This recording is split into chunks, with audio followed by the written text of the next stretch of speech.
All right, back at the hotel, and thought I'd just do you want to do more of a player by player reaction to the game? Arsenal weren't scintillating the first half, but much better in the second half. I think we saw a lot of the same patterns. I think we saw a lot of the same things in that first half. Second half, I thought we looked a little livelier. But the important thing is that it was just good seeing Arsenal play football again.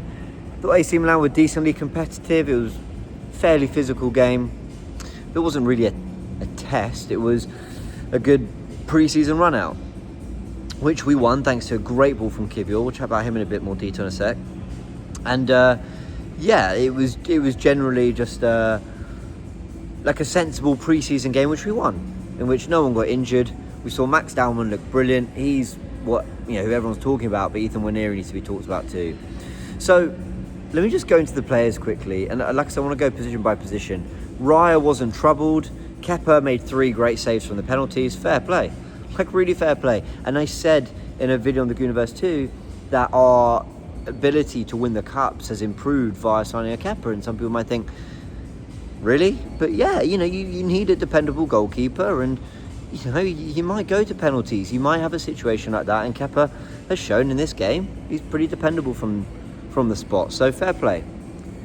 Nothing else to say on the goalkeepers. We moved to right back, where I thought Ben White looked a lot more himself, overlapping, lots of drive.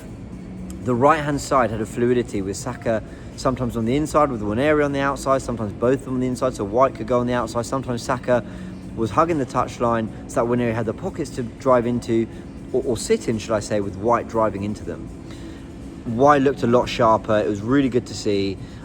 He's a right back now for the rest of his career, I think. He's really adapted to that position. It was my first tour. This is tour number 4 for me. It was tour number 1 in Orlando, where we saw Ben White right back for the first time. A lot of us thought it was a bit makeshift, just doing a job, but he's really made that his position over the last 3 seasons. And I think when he's at his best, he is the better attacking option over Jurriën Timber. Interestingly though, Josh Nichols, I thought looked really good, and he's the most natural overlapping fullback type in the squad. He's 18, 19, I think. I like him. There's something about him. I don't know if he's a fit for the way Arteta uses his fullbacks, but I like him. And either Arteta finds a way to get the best out of that kind of young talent, or we send him on loan, or you make sure that value goes up via loans, via his reputation in some way, and get a good fee, because he's a good player. So let's see. By the way, quite a lot of music, so we try and move away from it a little bit. Centre-back, Saliba, I thought was great. One of the better players. Some great interceptions and recoveries when Loftus-Cheek and Leao were running at goal. He was terrific. Then Marley Salmon came on in his position, didn't he? And I looked at that and I thought, wow, you're giving Salmon and Max Dowman 30 minutes. I will talk about Dowman in more detail in a sec.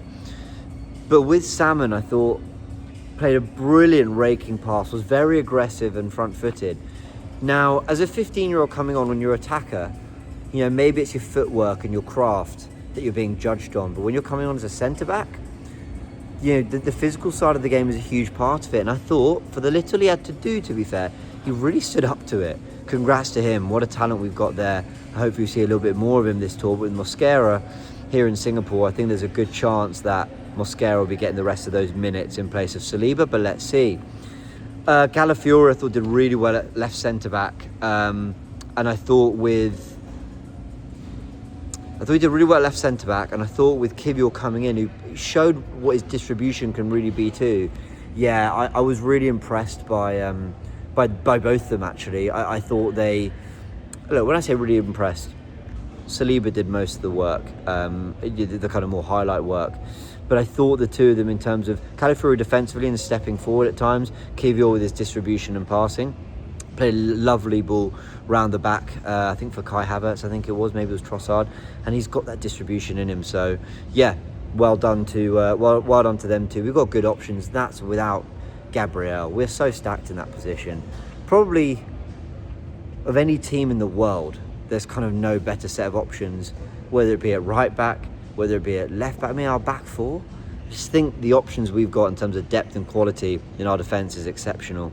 And then at left back, Zinchenko and Lewis Kelly, both a bit underwhelming, if I'm honest. I wasn't really that impressed with either. but we know they can do better than that. We know they got more on the ball than what we saw in that game. Then in midfield, this gets interesting. So Norgard, I thought, was steady, played a lovely ball that he picked up off the defence and fizzed into midfield. Other than that, kept everything ticking. That's what he needs to do, keep everything ticking. Defensively did pretty well, but I thought Zubimendi came on and impressed maybe more than I've seen in terms of a reaction online, and certainly from everyone I'm with here at AFTV. A lot of people sort of were giving him a rating of maybe 7 out of 10. I thought he was nearer an 8, I thought he came on, played some lovely balls through the middle of the pitch. Yeah, there was 1 or 2 moments where he gave the ball away, but I thought defensively cleaned up really nicely, more than I expected to see from him, especially in a game we had a lot of possession. I thought he tied it up really well. There was one moment where I think he won a header, like when they were trying to counter on us and he was on the player's back.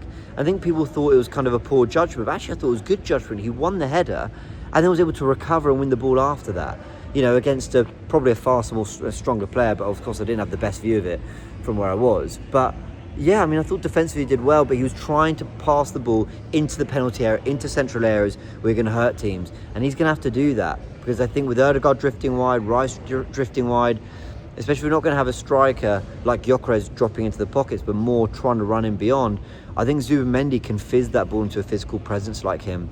And I thought he did really well.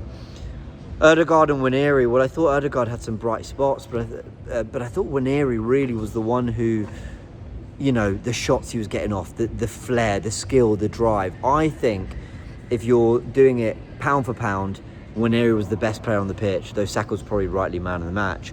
Rice and Marino both fine, some good work off the ball. Marino unlucky not to score with a really good header, and Arsenal have got 2 options there who give a physical presence next to Zubimendi. But can we get more flair in the transfer markets? That Rice can maybe at times play as a 6, and then you allow 2 8s or 10s, or you get Nwaneri in there with Ødegaard. I think that's the next evolution of this Arsenal midfield. I just don't know if Arteta will ever quite do it. The front 3, look, I thought Martinelli was disappointing out on the left, if I'm really honest. He was probably the player I was most disappointed in. Trossard came on, looked way livelier. Could that be because of a tiring fullback or a weaker fullback? Look, maybe. But then Nelson came on and looked a lot brighter too, getting shots at goal and really making the fullback work hard. I just felt that the dynamics of the left-hand side was much better in the second half. And I think Martinelli having trouble to really get the better of his fullback was a part of that, if I'm honest. Nelson looked bright, and look, these players, Zinchenko, Nelson, Kivior if he goes, they should be going for 20 to 30 million.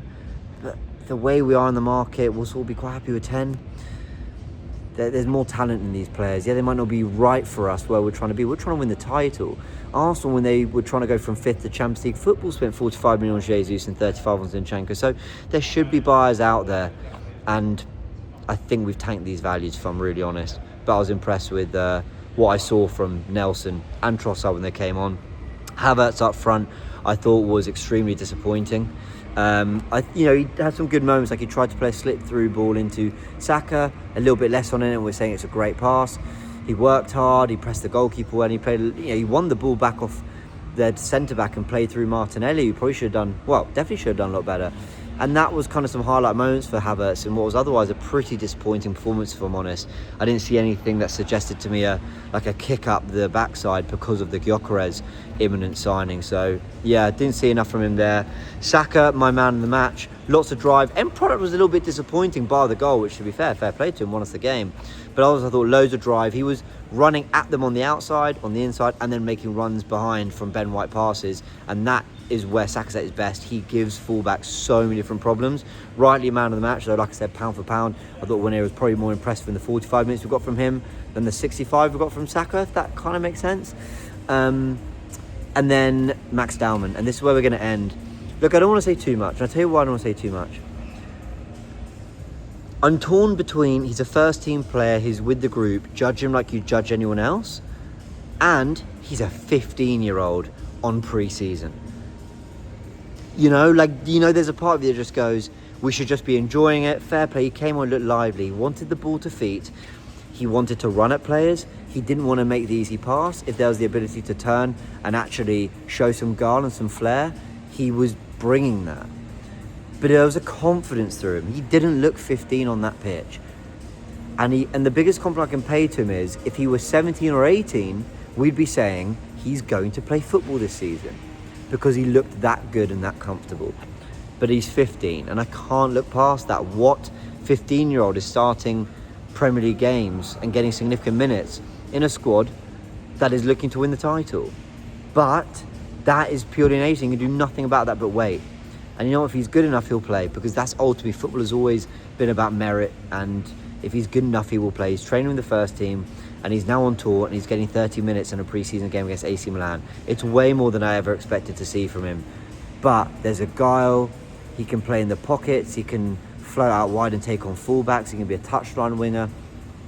And that's off 35 minutes, guys. There's more to see. But I think he's a serious talent. With him and Waneri coming through, it's going to keep putting pressure on Ødegaard, but I still think we need that right footer in Eze. And then you've got a wonderful balance in the right footer who's ready now, the left footer in Ødegaard who's the captain who's ready now but can maybe play deeper, Waneri who's a moment's player with his left foot out on the right and central pockets, and Dalman coming through too. It's a lovely balance of flair. It reminds me of the Hleb, Rosicky, Arshavin, Fabregas days, you know, players, Nasri, players like that were about Arsenal. And I think you can win titles with that. I said it in my FTV fan camp, you can win titles with those kind of players. None of those did with Arsenal, but Bernardo Silva, David Silva, De Bruyne, Foden, all in the Man City squad when they won the title, because I don't think you can get enough of those players, and they're my favourite to watch. Congratulations, Max Dalman and Marley Salmon, for, you know, your debuts and what happened tonight. I think that's an incredible moment for them and their families. But still a congrats to Josh Nichols, Lewis Skelly, Waneri, who, yes, we're more used to those names, but they're still youngsters getting opportunities in an Arsenal squad that are looking to do things. And they're 18, 19, and I think they're all 18 actually. And they're making their mark to the point we now look at them as senior players who are playing a part in the squad because they deserve it and because they belong. So credit to them. Arsenal weren't scintillating, but they won. There were some positive signs. I saw a lot I was encouraged by, and hopefully we're building it for Newcastle on Sunday. Let me know your thoughts in the comment section below, guys. And yeah, we'll be back with all the news on the Goonerverse 2 and match reports here, and then plenty to come on the Goonerverse. We're going to unveil a lot for the new season, guys. I know this channel's been a little dormant besides the podcast, but there's more to come, and I'm excited to show you all as the season starts August 17th.